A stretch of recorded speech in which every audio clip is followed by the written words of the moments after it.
आज देर रात city police station में आकर नीतेश राणे के खिलाफ एफआईआर की मांग आपने की, क्या वजह? महाराष्ट्र में कोमड़ी चोर के दो बेटे जो हर वक्त मालेगांव शहर को टारगेट करते हैं, खुद चोर हैं और चोरी भी ऐसी किए जो मुर्गी की चोरी करते थे। वहाँ से सियासत में आके आज अरबों खरबों की प्रॉपर्टी जिन्होंने बना लिया, तो क्या इन लोगों ने वो चोरी और भ्रष्टाचार आतंकवाद फैलाने के लिए किया? मालेगांव शहर पे हर वक्त इल्ज़ाम लगाना, ये हम इसकी मजम्मत करते हैं।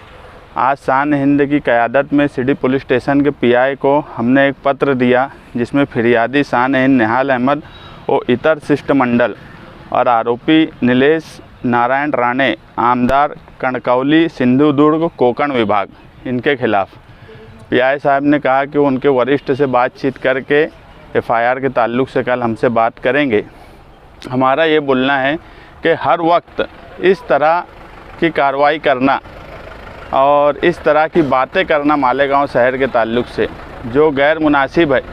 और सबसे बड़ा सवाल दादा भूसे मंत्री के ऊपर है कि क्या वो मालेगांव शहर को अपना शहर मानते हैं या नहीं मानते। उन्होंने स्पष्ट करना चाहिए और क्लियर करना चाहिए कि बार बार वो 2.5 फुट के आमदार का ये बयान कि मालेगांव शहर मिनी पाकिस्तान है। और अभी जो बिजली के बारे में बोला गया, हमने जब बिजली की खबर आई उसी वक्त हमने यहाँ जाहिद मौलाना खड़े हैं, हमने डिटेल में बात रखी कि मालेगांव शहर से करोड़ों रुपया जो पेनल्टी और दूसरे दंड लगाने से वसूल किए गए, उसका कोई रिपोर्ट नहीं दी जाती। और मालेगांव शहर पे जो चोरी का इल्ज़ाम लगाया ये बेबुनियाद है। 7,000 से ज़्यादा केसेस अगर मालेगांव शहर पे हुए हैं तो ये भी एक समझने वाली बात है कि इस शहर पे इतने केसेस हो रहे हैं। मैं बोलता हूँ ताल्लुका और दूसरी तरफ जाकर देखें, इनकी हिम्मत है कि किसी के ऊपर केस कर लेने की। मालेगांव शहर के बुनकर, मालेगांव शहर की गरीब आवाम पर मुसलसल ये लोग केस करते हैं, उसके बाद उससे वसूली करोड़ों अरबों की कर रहे हैं।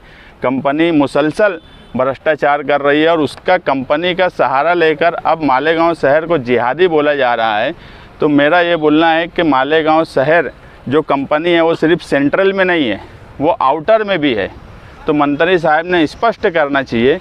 और मालेगांव शहर के जो नुमाइंदे हैं जिनका दादा भूसे से बहुत ही आराना है, उन्होंने प्रेस कॉन्फ्रेंस लेके दादा भूसे के साथ बैठकर ये बात क्लियर करना चाहिए कि नीलेश राणे का बयान सही है या गलत है।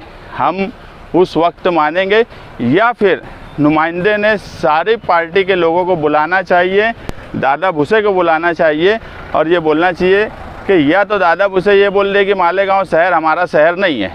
क्योंकि मालेगांव शहर की अगर बदनामी हो रही है तो मालेगांव शहर में रहने वाले हिंदू मुस्लिम हर शख्स की बदनामी है। और मैं तो ये मानता हूँ कि नीलेश राणे का आज का बयान पुलिस डिपार्टमेंट पर भी सवालिया निशान खड़ा कर रहा है कि जब सरकार की पुलिस यहाँ मौजूद है और उसके वक्त में अगर यहाँ जिहादी है तो पुलिस क्या कर रही है।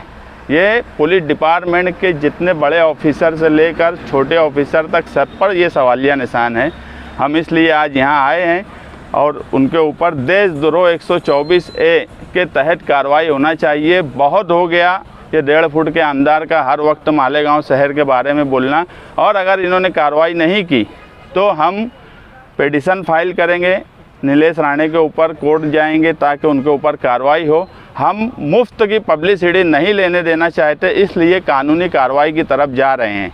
हम नहीं चाहते कि कोई भी ऐरा गैरा खुद चुट्टे हैं और वो आकर मुफ्त की पब्लिसिटी लेवें। मगर इस सवाल पर मालेगांव शहर के सेंट्रल और आउटर दोनों नुमाइंदों पर सवालिया निशान लगा हुआ है।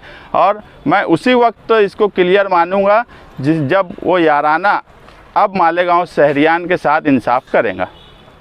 नहीं, अभी हमने एक पत्र दिया है, उन्होंने बोला है हम हमारे वरिष्ठ लोगों से बातचीत करके तुमको बोलेंगे एफआईआर के ताल्लुक़ से। हमने उसमें क्लियर लिखा है कि ये देशद्रोह का मुकदमा है और इस तरह की कार्रवाई देशद्रोह की तरफ जाती है तो उनके ऊपर 124A लगाया जाए। और अगर पुलिस डिपार्टमेंट कार्रवाई नहीं करती किसी दबाव में आकर तो हम कोर्ट का रास्ता इख्तियार करेंगे।